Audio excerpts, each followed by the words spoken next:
ತರಗತಿಯ ಸ್ವಾಗತ. ತರಗತಿ ಪ್ರಾರಂಭ ಮಾಡೋಕ್ಕಿಂತ ಮುಂಚಿತವಾಗಿ ನಮ್ಮ ಒಂದು ಯೂಟ್ಯೂಬ್ ಚಾನಲಿಗೆ ಸಬ್ಸ್ಕ್ರೈಬ್ ಆಗಿ ಜೊತೆಗೆ ಪ್ರತಿನಿತ್ಯ ತರಗತಿಗಳನ್ನು ವೀಕ್ಷಿಸಿ ಅನ್ನುತ್ತಾ ಇವತ್ತಿನ ತರಗತಿಯನ್ನು ಪ್ರಾರಂಭ ಮಾಡ್ತಾ ಹೋಗ್ತೀನಿ.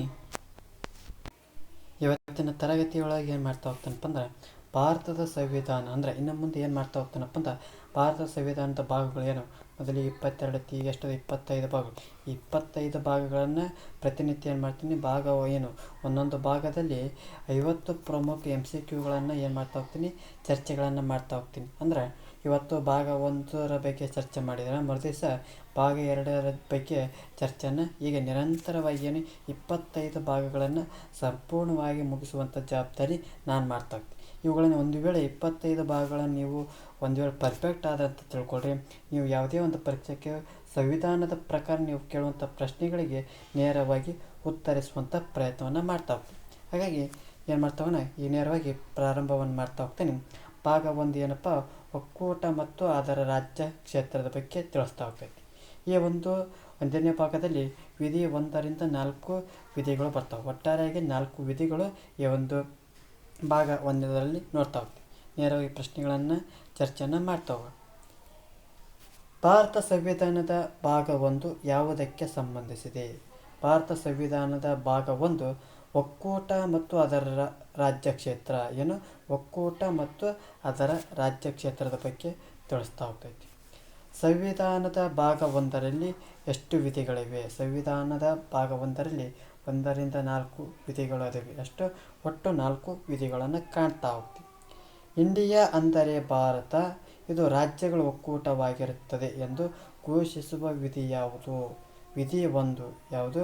ವಿಧಿ 1 ಏನು ತಿಳಿಸ್ತೈತಪ್ಪ ಅಂದ್ರೆ ಇಂಡಿಯಾ ಅಂದರೆ ಭಾರತ, ಇದು ರಾಜ್ಯಗಳ ಒಕ್ಕೂಟವಾಗಿರುತ್ತದೆ ಎಂದು ವಿಧಿ 1 ತಿಳಿಸ್ತಾ ಹೋಗ್ತೈತಿ. ವಿಧಿ 1ರಲ್ಲಿ ಭಾರತವನ್ನು ಏನೆಂದು ಕರೆಯಲಾಗಿದೆ?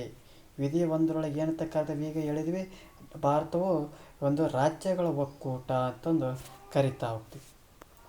ಸಂವಿಧಾನದ 1ನೇ ವಿಧಿಯ ಪ್ರಕಾರ ಭಾರತದ ರಾಜ್ಯ ಕ್ಷೇತ್ರವನ್ನು ಎಷ್ಟು ವರ್ಗಗಳಾಗಿ ವಿಂಗಡಿಸಬಹುದು? ಅಂದ್ರೆ ಭಾರತದ ಸಂವಿಧಾನದ 1ನೇ ವಿಧಿಯ ಪ್ರಕಾರ ಭಾರತದ ರಾಜ್ಯ ಕ್ಷೇತ್ರಗಳನ್ನು ಎಷ್ಟು ವರ್ಗಗಳಾಗಿ ವಿಂಗಡಿಸಬಹುದಪ್ಪ ಅಂದ್ರೆ ಎಷ್ಟಪ್ಪ ಅಂದ್ರೆ 3 ವಿಧಗಳಾಗಿ. ಯಾವ ರೀತಿಯಪ್ಪ ಅಂದ್ರೆ ರಾಜ್ಯ ಕ್ಷೇತ್ರಗಳು, ಕೇಂದ್ರಾಡಳಿತ ಪ್ರದೇಶಗಳು, ಭಾರತ ಸರ್ಕಾರವು ಯಾವುದೇ ಸಮಯದಲ್ಲಿ ಗಳಿಸಬಹುದಾದ ಇತರ ಕ್ಷೇತ್ರಗಳಂತಂದು 3 ರೀತಿಯಾಗಿ 3 ವರ್ಗಗಳಾಗಿ ವಿಂಗಡಣೆ. 1ನೇದು ರಾಜ್ಯಗಳ ಕ್ಷೇತ್ರಗಳು, ಕೇಂದ್ರಾಡಳಿತ ಪ್ರದೇಶಗಳು ಮತ್ತು ಭಾರತ ಸರ್ಕಾರವು ಯಾವುದೇ ಸಮಯದಲ್ಲಿ ಗಳಿಸಬಹುದಾದಂಥ ಇತರ ಕ್ಷೇತ್ರಗಳನ್ನು ನೋಡ್ತಾವೆ.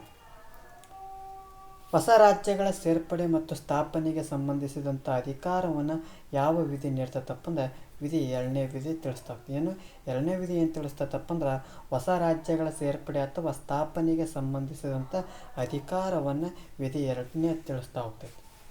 ಅಸ್ತಿತ್ವದಲ್ಲಿರುವಂಥ ರಾಜ್ಯಗಳ ಹೆಸರು, ಗಡಿ, ವಿಸ್ತೀರ್ಣವನ್ನು ಬದಲಾಯಿಸುವಂಥ ಅಧಿಕಾರವನ್ನು ಸಂಸತ್ತಿಗೆ ನೀಡುವಂಥ ವಿಧಿ ಯಾವುದಪ್ಪ ಅಂದ್ರೆ 3ನೇ ವಿಧಿ.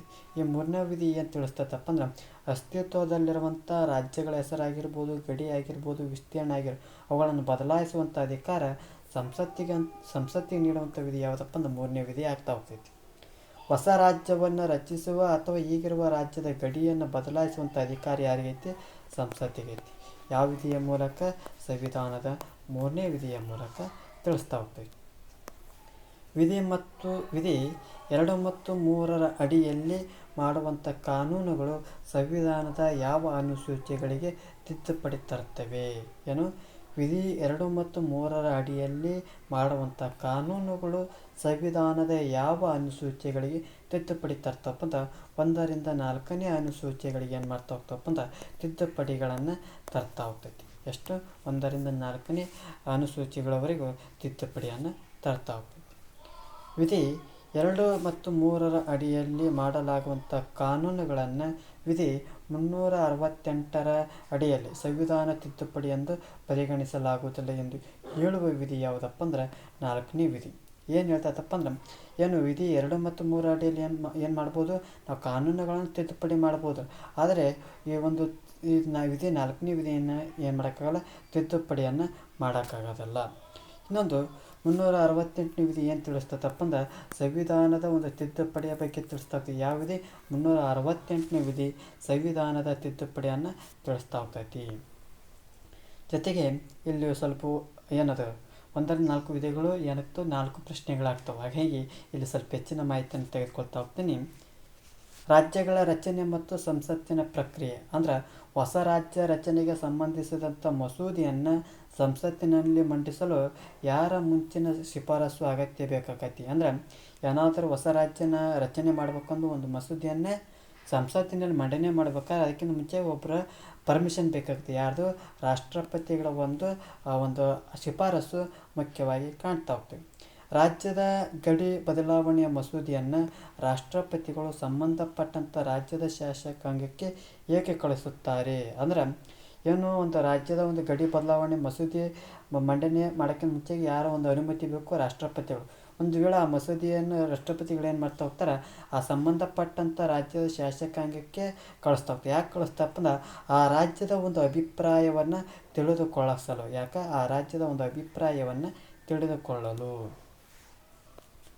ಹೊಸ ರಾಜ್ಯ ರಚನೆಯ ಒಂದು ಮಸೂದೆಯ ಕುರಿತು ಸಂಬಂಧಪಟ್ಟ ರಾಜ್ಯ ಶಾಸಕಾಂಗವು ನೀಡುವ ಅಭಿಪ್ರಾಯವನ್ನು ಸ್ವೀಕರಿಸಲು ರಾಷ್ಟ್ರಪತಿ ಅಥವಾ ಸಂಸತ್ತು ಬದ್ಧವಾಗಿದೆಯೇ ಅಂತ ಕೇಳ್ತಾ ಹೋಗ್ತಾರೆ.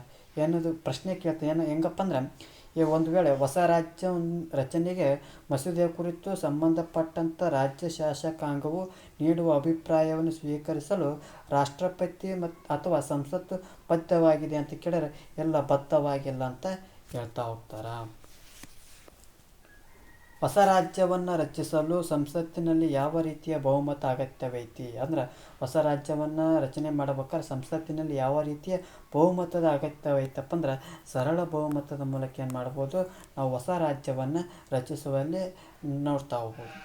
ಭಾರತದ ಯಾವುದೇ ಪ್ರದೇಶವನ್ನು ವಿದೇಶಕ್ಕೆ ಬಿಟ್ಟು ಕೊಡಬೇಕಾದರೆ ಸಂವಿಧಾನದ ತಿದ್ದುಪಡಿ ಅಗತ್ಯವೇ ಅಂತ ಕೇಳ್ತಾ ಹೋಗ್ತಾರೆ. ಅಂದ್ರೆ ಭಾರತದ ಯಾವುದೇ ಒಂದು ಪ್ರದೇಶವನ್ನು ವಿದೇಶಕ್ಕೆ ಬಿಟ್ಟುಕೊಡ್ಬೇಕಾದ್ರೆ ಸಂವಿಧಾನದ ತಿದ್ದುಪಡಿ ಬೇಕೆ ಅಂತ ಕೇಳ್ಕತ್ತೆ. ಬೇಕು. ಯಾಕಪ್ಪ ಅಂದ್ರೆ 368ರ ಅಡಿಯಲ್ಲಿ ತಿದ್ದುಪಡಿ ಅಗತ್ಯತೆ ಕಂಡು ಬರ್ತಾ ಹೋಗ್ತೈತಿ. ಬೇರುಬಾರಿ ಯೂನಿಯನ್ ಪ್ರದೇಶವನ್ನು ಪಾಕಿಸ್ತಾನಕ್ಕೆ ಬಿಟ್ಟುಕೊಡಲು ಯಾವ ಸಂವಿಧಾನದ ತಿದ್ದುಪಡಿಯನ್ನು ಮಾಡಲಾಯಿತು? ಯಾವುದು? ಬೇರುಬಾರಿ ಯೂನಿಯನ್ ಟೆರಿಟರಿ ಬೇರುಬಾರಿ ಯೂನಿಯನ್ ಪ್ರದೇಶವನ್ನು ಪಾಕಿಸ್ತಾನ ಬಿಟ್ಟುಕೊಡಲು ಯಾವ ಒಂದು ಸಂವಿಧಾನ ತಿದ್ದುಪಡಿ ಮಾಡ್ತಾರಪ್ಪ ಅಂದ್ರೆ 9ನೇ ತಿದ್ದುಪಡಿ ಮಾಡ್ತಾರೆ. ಯಾವಾಗ? 1967 9ನೇ ತಿದ್ದುಪಡಿ ಮಾಡ್ತಾರೆ. ಯಾವುದಕ್ಕೆ? ಬೇರುಬಾರಿ ಯೂನಿಯನ್ ಪ್ರದೇಶವನ್ನು ಪಾಕಿಸ್ತಾನ ಬಿಟ್ಕೊಡಕ್ಕೆ. ಅದೇ ರೀತಿ ಭಾರತ ಮತ್ತು ಬಾಂಗ್ಲಾದೇಶಗಳ ನಡುವೆ ಭೂಗಡಿ ಒಪ್ಪಂದವನ್ನು ಜಾರಿಗೆ ತಂದಂಥ ಸಂವಿಧಾನ ತಿದ್ದುಪಡಿ ಯಾವುದಪ್ಪ ಅಂದ್ರೆ 100ನೇ ತಿದ್ದುಪಡಿ. ಎಷ್ಟ್ರಾಗಪ್ಪ ಅಂದ್ರೆ 2015ರಾಗ 100ನೇ ತಿದ್ದುಪಡಿ ಏನು ತಿಳಿಸ್ತೈತಪ್ಪ ಅಂದ್ರೆ ಭಾರತ ಮತ್ತು ಬಾಂಗ್ಲಾದೇಶಗಳ ನಡುವೆ ಭೂಗಡಿ ಒಪ್ಪಂದವನ್ನು ಜಾರಿಗೆ ತಂದಂಥ ಸಂವಿಧಾನ ತಿದ್ದುಪಡಿ ಎಷ್ಟಪ್ಪ? 100ನೇ ತಿದ್ದುಪಡಿ. ಯಾವ ಬರ್ತೈತಿ? 2015ರೊಳಗೆ. ಭಾರತವು ಅವಿನಾಶಿ ಒಕ್ಕೂಟದ ವಿನಾಶಕಾರಿ ರಾಜ್ಯಗಳು. ಯಾವುದು? ಅವಿನಾಶಿ ಒಕ್ಕೂಟದ ವಿನಾಶಕಾರಿ ರಾಜ್ಯಗಳೆಂದು ಕರೆಯಲು ಕಾರಣ ಏನಂತ ಕೇಳ್ತಾ ಹೋಗ್ತಾರೆ. ಸಂಸತ್ತು ರಾಜ್ಯಗಳ ಅಸ್ತಿತ್ವ ಅಥವಾ ಗಡಿಯನ್ನು ಬದಲಾಯಿಸಬಹುದು, ಆದರೆ ಒಕ್ಕೂಟವನ್ನು ವಿಭಜಿಸಲು ಸಾಧ್ಯವಿಲ್ಲ ಅಂತಂದು ಹೇಳ್ತಾ ಹೋಗ್ತಾರೆ. ಸಂಸತ್ತು ರಾಜ್ಯಗಳ ಅಸ್ತಿತ್ವ ಅಥವಾ ಗಡಿಯನ್ನು ಬದಲಾಯಿಸಬಹುದು, ಆದರೆ ಒಕ್ಕೂಟವನ್ನು ವಿಭಜಿಸೋಕ್ಕೆ ಸಾಧ್ಯವಿಲ್ಲ ಅಂತ ಹೇಳ್ತಾರೆ. ಹಾಗಾಗಿ ಭಾರತವು ಅವಿನಾಶ ಒಕ್ಕೂಟದ ವಿನಾಶಕಾರಿ ರಾಜ್ಯಗಳು ಅಂತಂದು ಕರಿತಾ ಹೋಗ್ತದೆ. ಯಾಕಪ್ಪ ಅಂದ್ರೆ ಇಲ್ಲಿ ರಾಜ್ಯಗಳ ಒಂದು ಅಸ್ತಿತ್ವವನ್ನು ಬದಲಾವಣೆ ಮಾಡ್ಬೋದು, ಗಡಿಯನ್ನು ಬದಲಾವಣೆ ಮಾಡ್ಬೋದು, ಆದರೆ ಒಕ್ಕೂಟವನ್ನು ವಿಭಜಿಸಲು ಯಾವುದೇ ರೀತಿಯ ಸಾಧ್ಯವಿಲ್ಲ ಅಂತಂದು ಹೇಳ್ತಾ ಹೋಗ್ತಾರೆ. ಅಮೆರಿಕದ ಸಂವಿಧಾನವನ್ನು ಏನೆಂದು ವರ್ಣಿಸಲಾಗಿದೆ? ಅಮೆರಿಕದ ಸಂವಿಧಾನವನ್ನು ಅವಿನಾಶಿ ಒಕ್ಕೂಟದ ಅವಿನಾಶಿ ರಾಜ್ಯಗಳು ಅಂತ ಕರಿತಾ ಹೋಗ್ತೀವಿ. ಭಾರತದಲ್ಲಿ ಅಂತ ಕರಿತಪ್ಪ ಅಂದ್ರೆ ಅವಿನಾಶಿ ಒಕ್ಕೂಟದ ವಿನಾಶಕಾರಿ ರಾಜ್ಯಗಳು ಅಂತ ಕರಿತೀವಿ. ಆದರೆ ಅಮೇರಿಕದ ಸಂವಿಧಾನವನ್ನು ಏನಂತ ಕರಿತಪ್ಪ ಅಂದ್ರೆ ಅವಿನಾಶಿ ಒಕ್ಕೂಟದ ಅವಿನಾಶಿ ರಾಜ್ಯಗಳು ಅಂತಂದು ಕರಿತಾ ಹೋಗ್ತೀವಿ. ಸಂವಿಧಾನದ 1ನೇ ಅನುಸೂಚಿ ಏನನ್ನು ಒಳಗೊಂಡಿದೆ? ಸಂವಿಧಾನದ 1ನೇ ಅನುಸೂಚಿಯು ರಾಜ್ಯಗಳು ಮತ್ತು ಕೇಂದ್ರಾಡಳಿತ ಪ್ರದೇಶಗಳ ಹೆಸರುಗಳು ಮತ್ತು ಅವುಗಳ ಒಂದು ವಿಸ್ತೀರ್ಣವನ್ನು ತಿಳಿಸ್ತಾ ಹೋಗ್ತದೆ. ಯಾವುದು? ಸಂವಿಧಾನದ 1ನೇ ಅನುಸೂಚಿಯು ರಾಜ್ಯಗಳ ಬಗ್ಗೆ ಮತ್ತು ಕೇಂದ್ರಾಡಳಿತ ಪ್ರದೇಶಗಳ ಹೆಸರುಗಳು ಮತ್ತು ವಿಸ್ತೀರ್ಣಗಳ ಬಗ್ಗೆ ಚರ್ಚೆಯನ್ನು ಮಾಡ್ತಾ ಹೋಗ್ತದೆ. ಮತ್ತು ಬೇರೆ ಅಂಶ ಭಾಷಾವಾರು ರಾಜ್ಯಗಳ ಒಂದು ರಚನೆ ಮತ್ತು ಸಮಿತಿಗಳ ಬಗ್ಗೆ ನೋಡ್ತಾ ಹೋಗ್ತೀವಿ. ಸ್ವಾತಂತ್ರ್ಯದ ನಂತರ ಭಾಷಾವಾರು ರಾಜ್ಯಗಳ ಪುನರ್ವಿಂಗಡಣೆಯ ಬೇಡಿಕೆಯನ್ನು ಪರಿಶೀಲಿಸಲು ನೇಮಕಗೊಂಡಂಥ ಮೊದಲ ಸಮಿತಿ ಯಾವುದಪ್ಪ ಅಂದ್ರೆ ತಾರ್ ಆಯೋಗ. ಮೊದಲ ಸಮಿತಿ ಯಾವುದಪ್ಪ ಅಂದ್ರೆ ತಾರ್ ಆಯೋಗ. ಯಾವಾಗಪ್ಪ ಅಂದ್ರೆ 1948 ಜೂನ್ ತಿಂಗಳು. ಏನು ಸ್ವಾತಂತ್ರ್ಯ ನಂತರ ಭಾಷಾವಾರು ರಾಜ್ಯಗಳ ಪುನರ್ವಿಂಗಡಣೆ ಬೇಡಿಕೆಯನ್ನು ಪರಿಶೀಲಿಸಲು ನೇಮಕಗೊಂಡಂಥ ಮೊದಲ ಆಯೋಗ ಯಾವುದಪ್ಪ ಅಂದ್ರೆ ತಾರ್ ಆಯೋಗ. ಯಾವಾಗಪ್ಪ ಅಂದ್ರೆ 1948. ಎಸ್ ಕೆ ತಾರ್ ಆಯೋಗವು ರಾಜ್ಯಗಳ ಪುನರ್ವಿಂಗಡಣೆಗೆ ಯಾವ ಆಧಾರವನ್ನು ಶಿಫಾರಸು ಮಾಡ್ತೈತಪ್ಪ ಅಂದ್ರೆ ಆಡಳಿತಾತ್ಮಕ ಅನುಕೂಲತೆಯನ್ನು ಶಿಫಾರಸು ಮಾಡ್ತಾ ಹೋಗ್ತೈತಿ. 1948 ಡಿಸೆಂಬರ್ನಲ್ಲಿ ರಚನೆಯಾದಂಥ JVP ಸಮಿತಿಯಲ್ಲಿದ್ದಂಥ ಸದಸ್ಯರು ಯಾರು? JVP ಸಮಿತಿಯಲ್ಲಿ ಯಾರು ಇರ್ತಾರಪ್ಪ ಅಂದ್ರೆ ಜವಾಹರ್ಲಾಲ್ ನೆಹರು, ವಲ್ಲಭಾಯ್ ಪಟೇಲ್, ಪಟ್ಟಾಭಿ ಸೀತಾರಾಮಯ್ಯ. JVP ಸಮಿತಿ ಯಾವಾಗ 1948. JVP ಸಮಿತಿಯು ಭಾಷಾವಾರು ರಾಜ್ಯಗಳ ರಚನೆಯನ್ನು ತಾರ್ ಆಯೋಗದಂತೆ ಏನೆಂದು ನಿರ್ಧಾರ ಮಾಡ್ತೈತಪ್ಪ ಅಂದ್ರೆ ಭಾಷಾವಾರು ಆಧಾರವನ್ನು ಅಧಿಕೃತವಾಗಿ ಏನು ಮಾಡ್ತಾ ಹೋಗ್ತೈತಿ, ತಿರಸ್ಕಾರ ಮಾಡ್ತಾ ಹೋಗ್ತೈತಿ. ಏನು ಈ JVP ಸಮಿತಿ ಇರ್ತೈತಲ್ಲ, ಆ ಭಾಷಾವಾರುಗಳ ರಾಜ್ಯವನ್ನು ಏನು ಮಾಡ್ತಾ ಹೋಗ್ತೈತೆ ಅಂದ್ರೆ ರಚನೆಯನ್ನು ಏನು ಮಾಡ್ತಾರೆ, ಅಧಿಕೃತವಾಗಿ ತಿರಸ್ಕಾರವನ್ನು ಮಾಡ್ತಾ ಹೋಗ್ತಾರೆ. ಪ್ರತ್ಯೇಕ ಆಂಧ್ರ ರಾಜ್ಯಕ್ಕಾಗಿ ಒತ್ತಾಯಿಸಿ 56 ದಿನಗಳ ಕಾಲ ಉಪವಾಸ ಸತ್ಯಾಗ್ರಹ ನಡೆಸಿ ಮರಣ ಹೊಂದಿದ ನಾಯಕ ಯಾರಪ್ಪ ಅಂದ್ರೆ ಪೊಟ್ಟಿ ಶ್ರೀರಾಮುಲುರವರು. ಏನು ಮಾಡ್ತಾ ಹೋಗ್ತಾರೆ, ಪ್ರತ್ಯೇಕ ಆಂಧ್ರ ರಾಜ್ಯ ಬೇಕು ಅಂತಂದು 56 ದಿನಗಳ ಕಾಲ ಏನು ಮಾಡ್ತಾ ಹೋಗ್ತಾರೆ, ಉಪವಾಸ ಸತ್ಯಾಗ್ರಹ ಮಾಡಿ ಮರಣವನ್ನು ಹೊತ್ತಾಗ. ಯಾರು? ಪೊಟ್ಟಿ ಶ್ರೀರಾಮುಲುರವರು. ಭಾಷೆಯ ಆಧಾರದ ಮೇಲೆ ರಚನೆಯಾದ ಭಾರತದ ಮೊದಲ ರಾಜ್ಯ ಯಾವುದಪ್ಪ ಅಂದ್ರೆ ಆಂಧ್ರ ಪ್ರದೇಶ. ಯಾಕಪ್ಪ ಅಂದ್ರೆ ಪೊಟ್ಟಿ ಶ್ರೀರಾಮುಲುರವರು 56 ದಿನಗಳ ಉಪವಾಸ ಸತ್ಯಾಗ್ರಹ ಮರಣವಂತ. ಹಾಗಾಗಿ ಆಂಧ್ರ ಪ್ರದೇಶವು ಮೊಟ್ಟ ಮೊದಲ ಬಾರಿ ಅಕ್ಟೋಬರ್ 1, 1953 ಏನಾಗ್ತೈತಿ, ಮೊಟ್ಟ ಮೊದಲ ರಚನೆಯಾದಂಥ ಭಾರತದ ಮೊದಲ ರಾಜ್ಯ ಯಾವುದಪ್ಪ ಅಂದ್ರೆ ಆಂಧ್ರ ಪ್ರದೇಶ. 1953 ನೇಮಕಗೊಂಡಂಥ ರಾಜ್ಯಗಳ ಪುನರ್ವಿಂಗಡಣಾ ಆಯೋಗದ ಅಧ್ಯಕ್ಷರು ಯಾರಪ್ಪ ಅಂದ್ರೆ ಫಜಲ್ ಅಲಿ. ಯಾರು? ಫಜಲ್ ಅಲಿ. ಈ ಫಜಲ್ ಅಲಿ ಆಯೋಗದಲ್ಲಿದ್ದಂಥ ಫಜಲ್ ಅಲಿ ಆಯೋಗದಲ್ಲಿದ್ದ ಇತರ ಇಬ್ಬರು ಸದಸ್ಯರು ಯಾರಪ್ಪ ಅಂದ್ರೆ KM ಪಣಿಕ್ಕರ್, HN ಕುಂಜ್ರವರು. ಮುಖ್ಯವಾಗಿ ಈ ಫಜಲ್ ಆಯೋಗದಲ್ಲಿ ಅಧ್ಯಕ್ಷತೆಯನ್ನು ನೋಡ್ತಾ ಅದರಲ್ಲಿ ಇಬ್ಬರು ಸದಸ್ಯರನ್ನು ನೋಡ್ತಾ ಯಾರು? KM ಪಣಿಕ್ಕರ್ ಮತ್ತು HN ಕುಂಜ್ರವರನ್ನು ನೋಡ್ತಾ ಹೋಗ್ತೀವಿ. ಈ ಫಜಲ್ ಅಲಿ ಆಯೋಗವು ತನ್ನ ವರದಿಯನ್ನು ಸರ್ಕಾರಕ್ಕೆ ಯಾವಾಗ ಕಳಿಸ್ತೈತಪ್ಪ ಅಂದ್ರೆ 1955 ಸೆಪ್ಟೆಂಬರ್ ತಿಂಗಳೊಳಗೆ ಕಳಿಸ್ತೈತಿ. ಯಾವಾಗ ವರದಿಯನ್ನು ಕಳಿಸ್ತೈತಪ್ಪ ಅಂದ್ರೆ 1955. ಇದೇ 1955 ಪೌರತ್ವ ಕಾಯ್ದೆಯನ್ನು ಜಾರಿಗೆ ತರ್ತಾ ಹೋಗ್ತಾರೆ. ಯಾವ ಕಾಯ್ದೆ? ಪೌರತ್ವ ಕಾಯ್ದೆಯನ್ನು ಜಾರಿಗೆ ತರ್ತಾ ಹೋಗ್ತಾರೆ. ಫಜಲ್ ಅಲಿ ಆಯೋಗವು ರಾಜ್ಯಗಳ ಪುನರ್ವಿಂಗಡಣೆಗೆ ಸಂಬಂಧಿಸಿದಂತೆ ಯಾವ ಪ್ರಮುಖ ತತ್ವವನ್ನು ತಿರಸ್ಕಾರ ಮಾಡ್ತಾ ಹೋಗ್ತದೆ? ಒಂದು ಭಾಷೆ ಒಂದು ರಾಜ್ಯ ಎಂಬ ತತ್ವವನ್ನು. ಫಜಲ್ ಅಲಿ ಆಯೋಗವು ರಾಜ್ಯಗಳ ಪುನರ್ವಿಂಗಡಣೆಗೆ ಸಂಬಂಧಿಸಿದಂತೆ ಯಾವ ಪ್ರಮುಖ ತತ್ವವನ್ನು ತಿರಸ್ಕಾರ ಮಾಡ್ತದಪ್ಪ ಅಂದ್ರೆ ಒಂದು ಭಾಷೆ ಒಂದು ರಾಜ್ಯ ಎಂಬ ತತ್ವವನ್ನು ತಿರಸ್ಕಾರವನ್ನು ಮಾಡ್ತಾ ಹೋಗ್ತೈತಿ.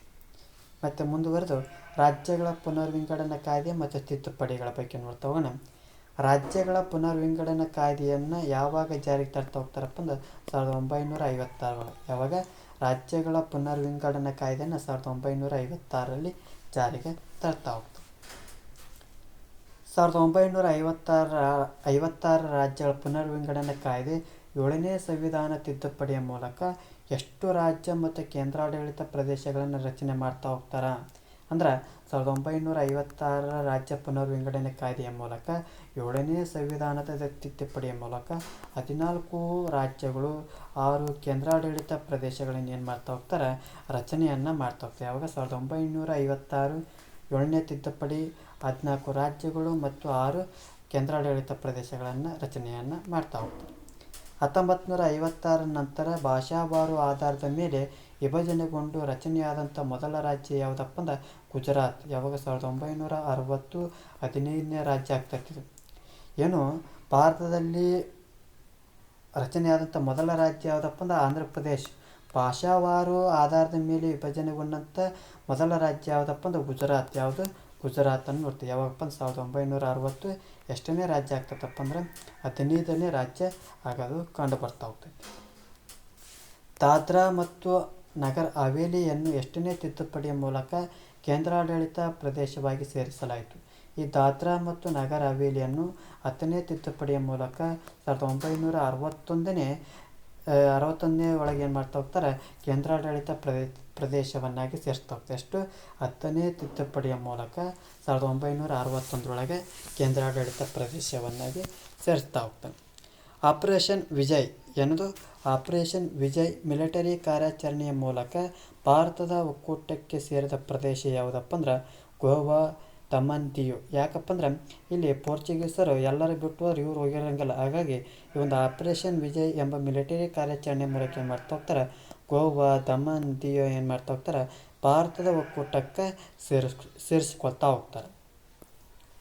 ಫ್ರೆಂಚರಿಂದ ಭಾರತಕ್ಕೆ ಹಸ್ತಾಂತರಗೊಂಡಂಥ ಪುದುಚೇರಿಯನ್ನು ಎಷ್ಟನೇ ತಿದ್ದುಪಡಿಯ ಮೂಲಕ ಕೇಂದ್ರಾಡಳಿತ ಪ್ರದೇಶವನ್ನಾಗಿ ಮಾಡಲಾಯಿತು? ಯಾವುದು? ಈ ಫ್ರೆಂಚರಿಂದ ಏನು ಮಾಡ್ತಾ ಹೋಗ್ತಾರೆ, ಭಾರತಕ್ಕೆ ಹಸ್ತಾಂತರಗೊಂಡಂಥ ಈ ಪುದುಚೇರಿಯನ್ನು ಏನು ಮಾಡ್ತಾ ಹೋಗ್ತಾರೆ, 14ನೇ ತಿದ್ದುಪಡಿಯ ಮೂಲಕ 1962ರಲ್ಲಿ ಏನು ಮಾಡ್ತಾ ಹೋಗ್ತಾರೆ, ಕೇಂದ್ರಾಡಳಿತ ಪ್ರದೇಶವನ್ನಾಗಿ ಮಾಡ್ತಾ ಹೋಗ್ತಾರೆ. ಯಾವುದು? ಪುದುಚೇರಿಯನ್ನು.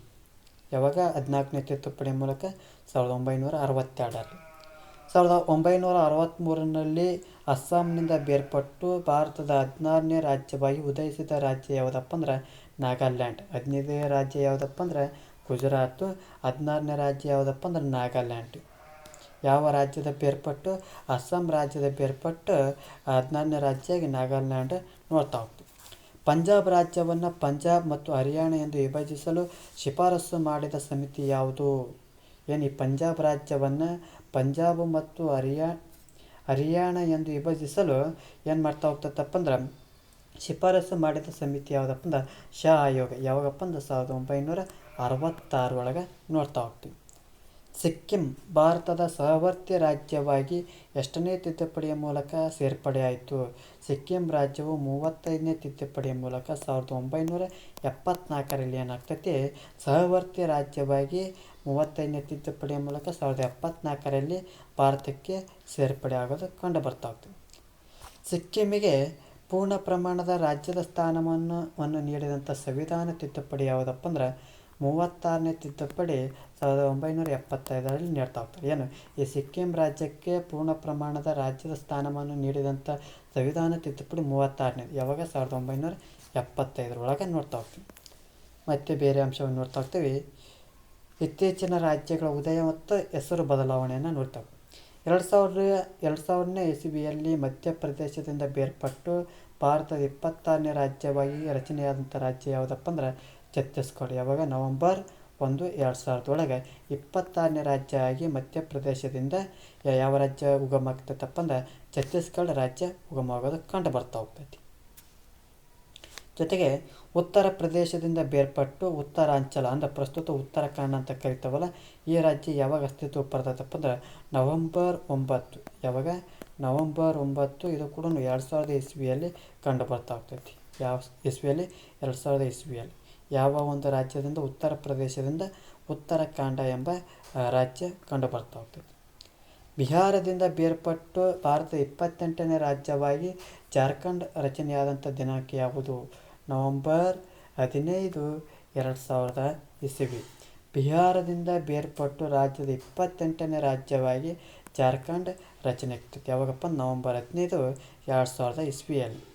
ಆಂಧ್ರ ಪ್ರದೇಶವನ್ನು ವಿಭಜಿಸಿ ತೆಲಂಗಾಣ ರಾಜ್ಯವನ್ನು ಯಾವಾಗ ಅಧಿಕೃತವಾಗಿ ರಚಿಸಲಾಯಿತು? ಅಂದ್ರೆ ಆಂಧ್ರ ಪ್ರದೇಶವನ್ನು ವಿಭಜನೆ ಮಾಡಿ ತೆಲಂಗಾಣವನ್ನು ರಚನೆಯನ್ನು ಮಾಡ್ತಾರೆ. ಯಾವಾಗಪ್ಪ ಅಂದ್ರೆ ಜೂನ್ 2, 2014ರೊಳಗೆ ಏನು ಮಾಡ್ತಾ ಹೋಗ್ತಾರೆ, ಆಂಧ್ರ ಪ್ರದೇಶ ರಾಜ್ಯದಿಂದ ತೆಲಂಗಾಣ ರಾಜ್ಯವನ್ನು ಅಧಿಕೃತವಾಗಿ ರಚನೆಯನ್ನು ಮಾಡ್ತಾ ಹೋಗ್ತಾರೆ. ಜಮ್ಮು ಮತ್ತು ಕಾಶ್ಮೀರ ರಾಜ್ಯವನ್ನು 2 ಕೇಂದ್ರಾಡಳಿತ ಪ್ರದೇಶಗಳಾಗಿ ಯಾವಾಗ ವಿಭಜಿಸಲಾಯಿತು?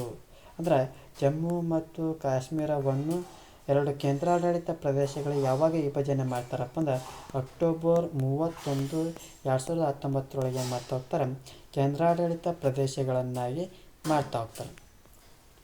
ಇತ್ತೀಚೆಗೆ ಯಾವ ಎರಡು ಕೇಂದ್ರಾಡಳಿತ ಪ್ರದೇಶಗಳನ್ನು ವಿಲೀನಗೊಳಿಸಿ ಒಂದೇ ಕೇಂದ್ರಾಡಳಿತ ಪ್ರದೇಶಗಳನ್ನಾಗಿ ಮಾಡ್ತಾ ಹೋಗ್ತಾರೆ? ಯಾವ ಪ್ರದೇಶಗಳಪ್ಪ ಅಂದ್ರೆ ದಾದ್ರಾ ಮತ್ತು ನಗರ್ ಹವೇಲಿ ಹಾಗೂ ದಮನ್ ಮತ್ತು ದಿಯು ಈ ಒಂದು ಪ್ರದೇಶಗಳನ್ನು ಏನು ಮಾಡ್ತಾ ಹೋಗ್ತಾರೆ, ಇವೆರಡೂ ಒಂದೇ ಕೇಂದ್ರಾಡಳಿತ ಪ್ರದೇಶಗಳನ್ನಾಗಿ ಮಾಡ್ತಾ ಹೋಗ್ತಾರೆ. ಯಾವುದು ದಿಯು ದಮನ್ ಮತ್ತು ದಾದ್ರಾ ನಗರ್ ಹವೇಲಿಯನ್ನು. ಪ್ರಸ್ತುತ ಭಾರತದಲ್ಲಿ ಒಟ್ಟು ಎಷ್ಟು ರಾಜ್ಯಗಳು ಮತ್ತು ಕೇಂದ್ರಾಡಳಿತ ಪ್ರದೇಶಗಳನ್ನು ನೋಡ್ತಾ ಹೋಗ್ತೀವಿ. ಯಾವುದು ಒಟ್ಟು 28 ರಾಜ್ಯಗಳು 8 ಕೇಂದ್ರಾಡಳಿತ ಪ್ರದೇಶಗಳನ್ನು ನೋಡ್ತಾ ಹೋಗ್ತೀವಿ. ಕೊನೆಯ ರಾಜ್ಯವನ್ನು ಜಾರ್ಖಂಡ್ ರಾಜ್ಯವನ್ನು ನೋಡ್ತಾ ಹೋಗ್ತೀವಿ. ಯಾವುದು ಜಾರ್ಖಂಡ್ ರಾಜ್ಯವನ್ನು. ಮೈಸೂರು ರಾಜ್ಯದ ಹೆಸರನ್ನು ಕರ್ನಾಟಕ ಎಂದು ಯಾವಾಗ ಮರುನಾಮಕರಣ ಮಾಡಲಾಯಿತು? ನವಂಬರ್ 1, 1973. ಅವಾಗ ಯಾರು ಮುಖ್ಯಮಂತ್ರಿ ಇದ್ದರು? ದೇವರಾಜ್ ಅರಸು ಅವರು ಮುಖ್ಯಮಂತ್ರಿ ಇದ್ದರು.